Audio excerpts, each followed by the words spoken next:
Hey, this is Patrick, and today we're going to talk about Pressuretrols. What is their function, how they work, and why most likely your Pressuretrol is not working correctly at all. All right, so those are the two most popular Pressuretrols. Incidentally, they have the same number. It's 404, and it's a bunch of letters. And letters do mean something. Some of those Pressuretrols are meant to interrupt the current. Sometimes they're meant to engage the current. That's not the point. Most of the Pressuretrols are the most popular ones. You have your boiler, you know what you have, and then you either have this Pressuretrol or this Pressuretrol right here. Those two Pressuretrols I got just random list from eBay.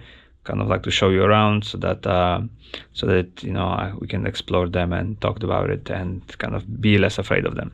All right, so we're gonna start with this Pressuretrol, and then some other video we're gonna do this one. All right. So here's our Honeywell 404 Pressuretrol. This specific one, it says L404F, whatever the letters stand for. Quite frankly, I don't even know what the 404 stands for either, but that's not the point. What is the function of a Pressuretrol? The function of a Pressuretrol, in essence, is to interrupt the flow of electricity from your transformer to your burner, so that your steam boiler stops working. Why does it need to do, and how is it doing? It's reacting to a raising pressure inside your boiler. When the pressure raises up above certain preset level, it shuts down the flow of electricity, and that's the fundamental purpose of a Pressuretrol. So in that sense, it's something of a safety device. That is, you preset how high you want the pressure to go up inside the boiler before it shuts off, and then in essence, that's what it's supposed to do. Well, that's the theory. That's what the Pressuretrol should do. Often that's not the case, and we're going to talk in a moment why that is the case. All right, so here's the Pressuretrol. My personal side note, my personal journey into the fascination with steam heat started with this little device. This is one of the Pressuretrols, the type that I have on my steam boiler.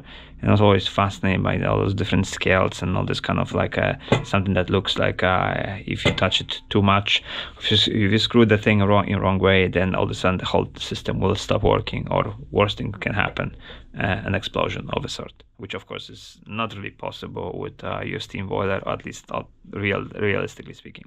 All right, anyway, so this is our Pressuretrol that we got straight from the internet. Immediately we can say that this is probably set correctly. So in other words, it has two scales. We're gonna disassemble it slightly so that we can talk about its workings. But for a moment, it has two scales. Let's back up. This is a differential, which means it looks at the main scale where the flow of electricity should be cut, and then it looks at the differential. So you said that with main, and differential is where how much of the pressure should be happening before the Pressuretrol allows the flow of electricity again, so that the burner can start working again. So you have two scales. This is called differential. This is called main. This goes from, again, something undescribable to let's say 10 psi, and then this differential goes from on the scale from half a pound to half a psi to 2 psi. Anyway. The problem with those devices is that they appear very sophisticated. They appear like this is some kind of complex scale system that kind of like a watchmaker came from some watchmaker's hand. At least that was my original impression. The reality is those are very crude, kind of ingenious but very crude devices, most often not properly set straight from the factory. So for instance, side note, my Pressuretrol on my steam boiler when I bought the house never worked. In the 9 years it was installed on a system. And so in other words, the pressure within the boiler would build up to around 6, 7, 8 psi, and the Pressuretrol would never engage. And of course, there was an easy fix, and we're gonna talk about it in a second. But first, let's talk about why it's not such a scary device, and so on. So first of all, let's remove the front cover so that we don't get too much glare happening that can distract us a bit. So we just take one screw. One screwdriver and undo this screw.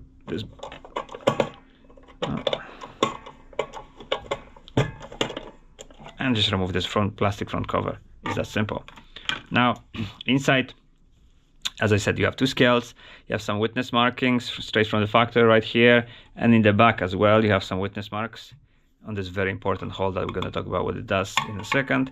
And in that sense, those witness marks make it seem like this is a precise device. It's not. There's no way to be certain that whatever is set on the scale actually is relevant to the actual pressure inside your boiler, unless you put a low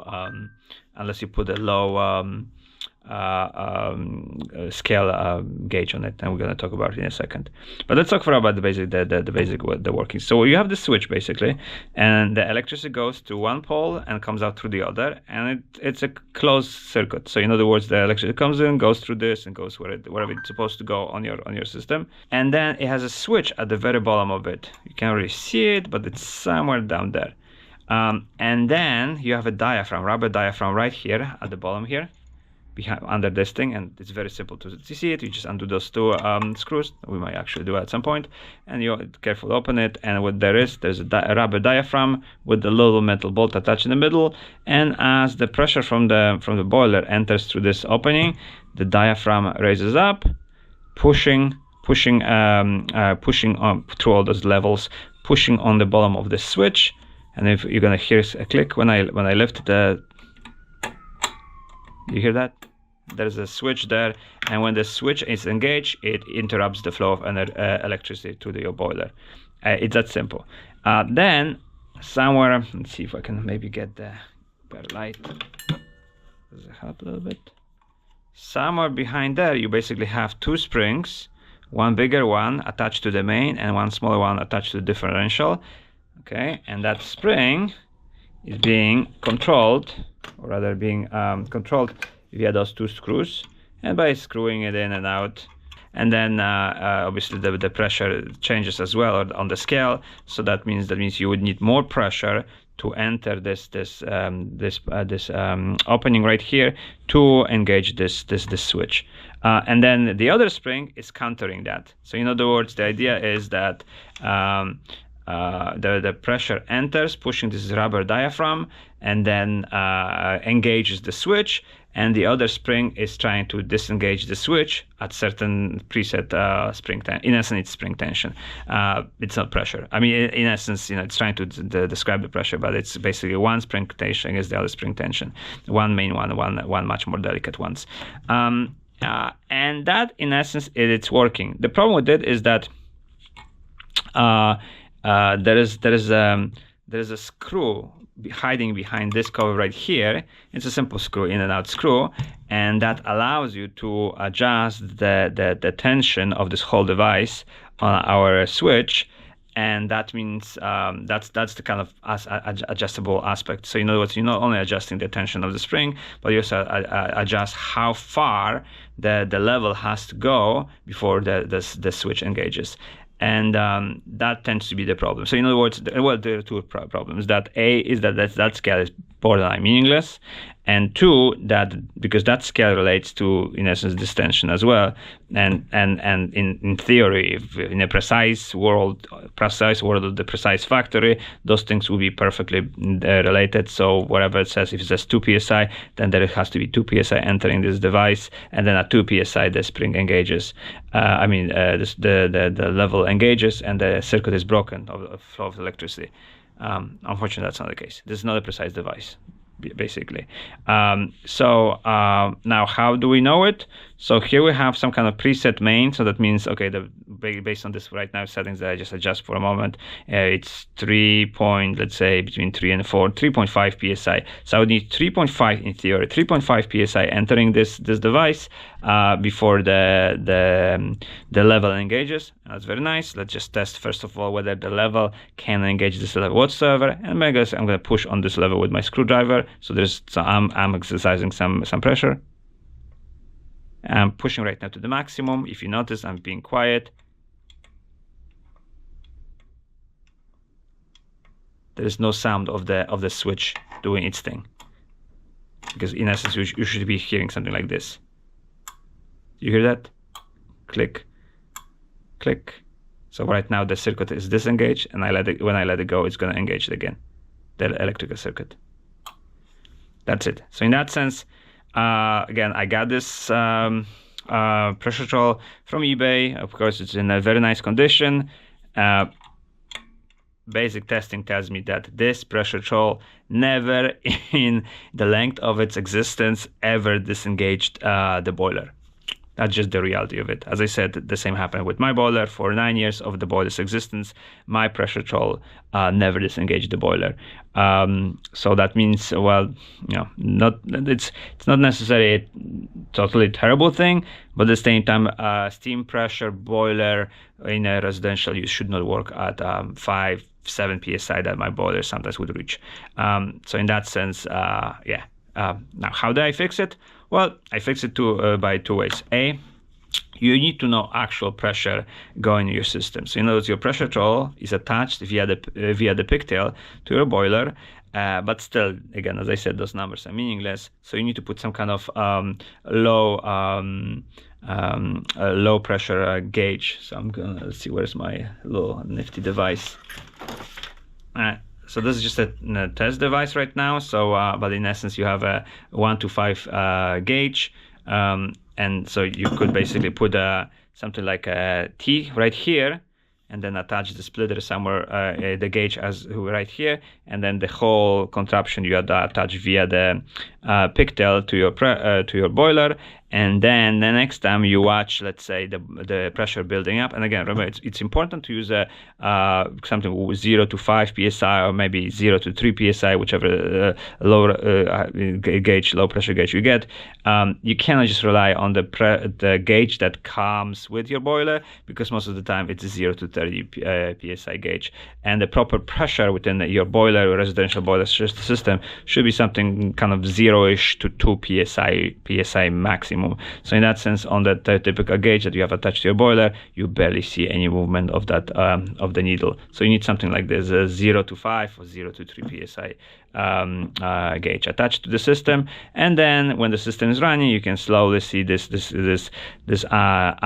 called arrow slowly moving. And let's say right now this Pressuretrol is set to let's say 3 psi, which is too much. Let's just set it for a moment correctly. So it's at 2 psi.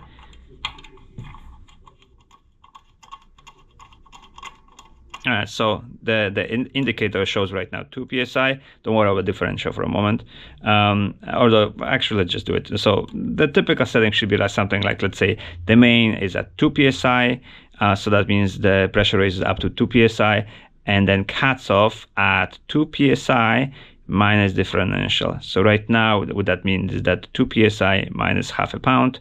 That's not what we want. We want something else. We want something maybe kind of let the pressure really kind of go down to let's say half a pound, so that means we want to engage this spring so that we go like 1.5. So let's just do it right now. I can see behind the camera.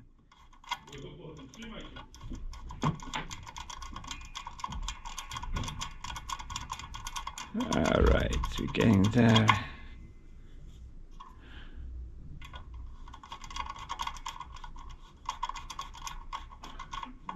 Something like this. So just resume. So in essence, right now, if this is correctly working Pressuretrol, the pressure enters this place, and the pressure builds up. The boiler builds up the pressure up to 2 psi, and at 2 psi, the switch is engaged, and with that, the circuit of 2 wires going in and out is broken, and then that means because the boiler is not working anymore, the pressure starts dropping, and when it drops by 1.5 psi, it re-engages again. It's that simple of a principle. Now, and then because we attached this little what's called gauge to our system as well, then you can watch it happen in real life. So again, if that was a perfectly working thing, this needle goes, the pressure builds up, goes all the way to 2. Then the switch, you can audibly hear, maybe not because the boiler is quite loud. And then does this click, the circuit is disengaged. The pressure starts then dropping, slowly dropping, and it's gonna drop to around half a psi, and then you can hear another click, and then the circuit is closed again, so that the electricity flows through this switch to the boiler. That's the principle of working with it. Then you might discover that when you attach this thing, the pressure builds up, reaches 2, nothing happens, goes to 3, nothing happens, no, goes to 4, nothing happens, goes to 5, nothing happens, and it goes till whenever it feels like it, and you never, this switch never engages. And that the reason for that is because this right here was never properly set. Now, so that's just a little side note. Obviously here we're working on the bench, so that means I'm actually putting this device, horizontally. Normally it's like that, so it's facing up. So there's slight different tension on the springs when you have horizontal versus vertical. And then another thing is that we're working with room temperature, so it's like 70 something. Meanwhile, this device, because of the metal structure, is attached to a hot boiler. So because of that, this device might be actually a bit quite more hot than your room temperature, and that means, of course, the metals expand, the metal of the spring expands, and so on. So till you actually put this device with this pressure gauge on the actual boiler, you kind of on the bench you're just doing general setups. So here we're talking more about theory rather than actuality of what it should be set at. But anyway, so you're just gonna see that few little experiments so that you can see the workings of it. So here we have our little what's called electrical current. Electrical circuit with a little light attached to some kind of battery. Incidentally, I stole this from my son, so hopefully he won't mind me trying to teach you with his toys. Then we connect one wire going, let's say, from the transformer, and then the other wire here, right here. And as you notice, this light is on. Why? Because this switch constantly allows the electricity to flow through it. Let me just make sure that all of it is just haphazardly. Oh, it's not really. Okay. All right.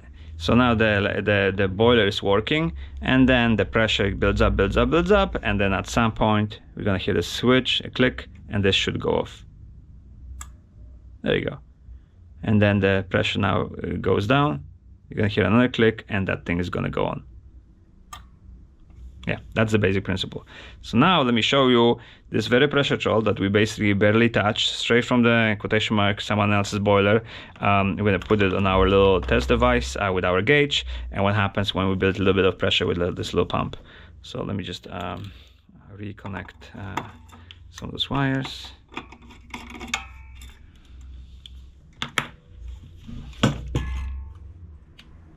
Not exactly ideal because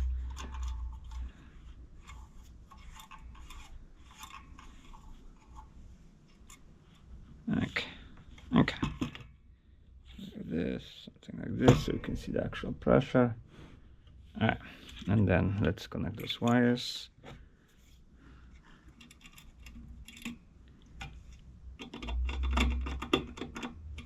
And then when I connect this wire, by definition, this one is gonna be on. All right, cool. So now, again, if that was a working Pressuretrol, if when I start building some pressure with this pump, we just actually do it right now, then this pressure gauge raises, and when it reaches 2 psi, it should shut down the circuit so that this light should go off. Let's see what happens.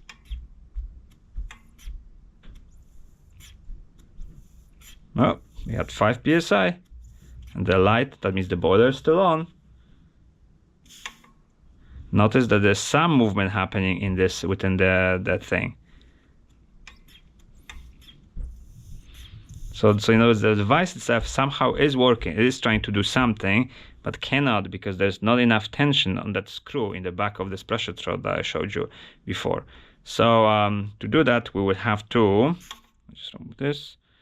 we would have to take that screw in the back I showed you. Let's just disconnect this really quickly.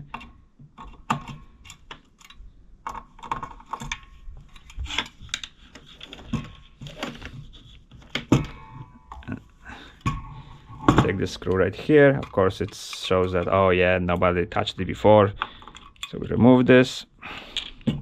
And there's a screw deep down. Let's see if I can even reach it with this. Yeah. So I'm engaging the screw, and right now I'm trying to do a few things. So.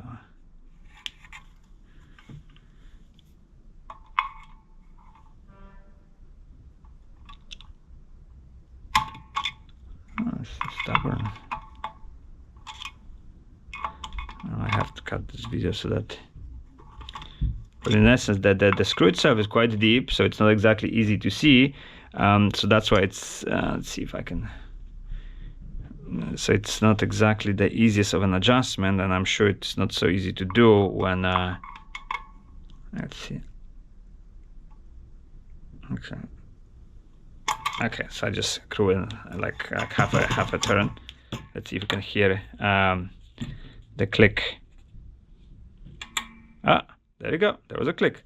Did you notice when it happened? And let's see if we can engage. All right. So there you go. So check it out. Now we're gonna disconnect for in a second the light. So now I just turn the screwdriver half a screw to engage this screw farther, and then let's see how much pressure we have to. I'm gonna try to pump up slowly.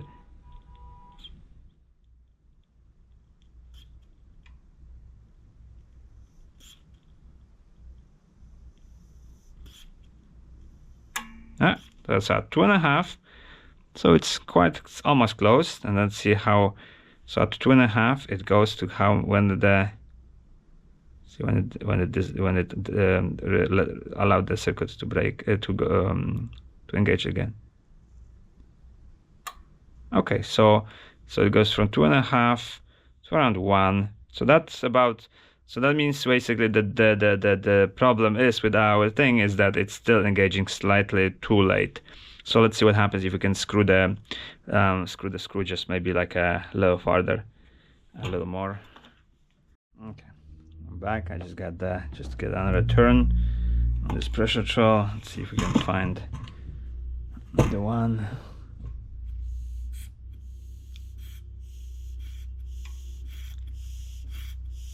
All right, so we're close. We almost 2 point something. Let's see.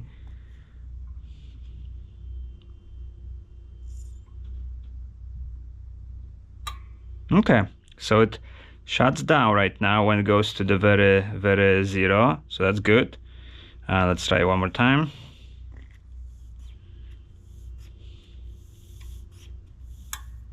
Okay, so 2 point something, not bad.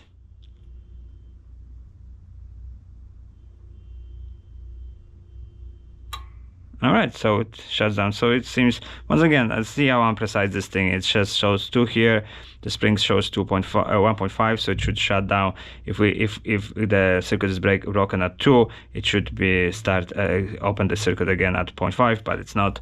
Again, as I said, this is not a precise device. But I would say it's pretty good. Now I'm just kind of curious. Let's see what happens if we bring the main string down a bit to like, let's see, like 1. Let's see if that has an effect on our system. No, 1 point something, 1.7, and then.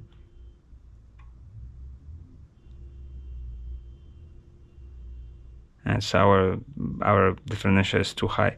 See that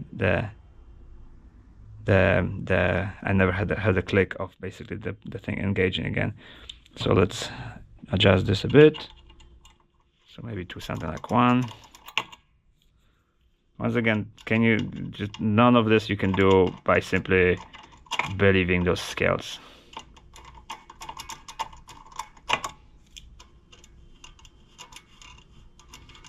So in theory, right now it should it should based on the scale, they should you get one click when it hits 1, another click when it loses 1 pressure, so at 0 pressure. We should probably actually just go slightly, let's say 0.75, let's see, something like this. But because, as we know, it's not precise, it's going to probably go to 1 point something, 1.7, and hopefully shut down before it reaches, turn the boiler on before it reaches 0. Let's see.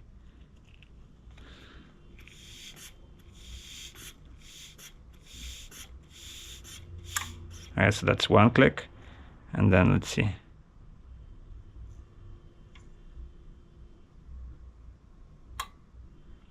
Not ideal, but let's keep on going. Okay.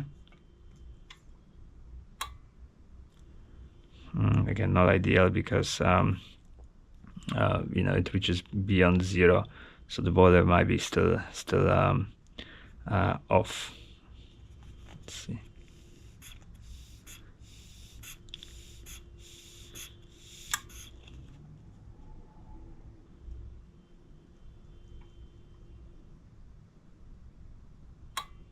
Okay, so just see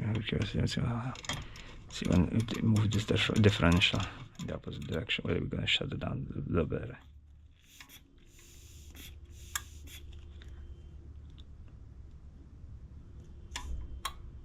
Okay.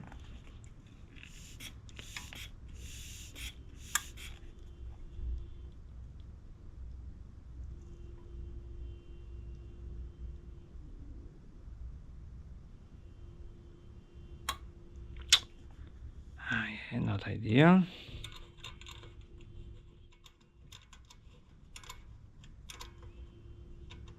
No, this is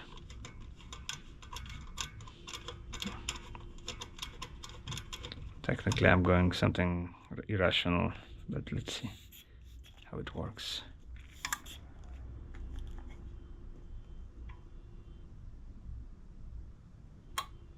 Yeah, I just don't like how we need to have some tension here. Let's just create bigger tension. Okay.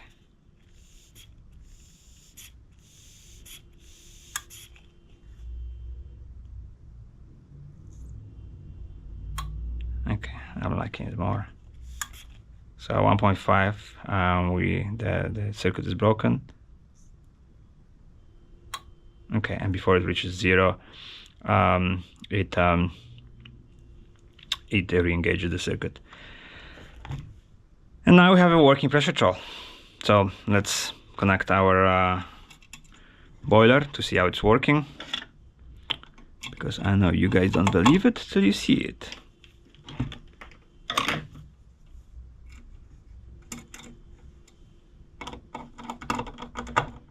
Okay. Our boiler is working, and then the boiler pressure raises just a bit.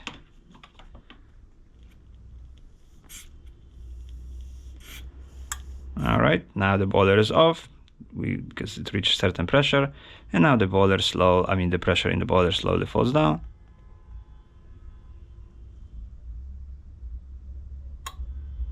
And now it's working again, building up pressure. And now it's off again.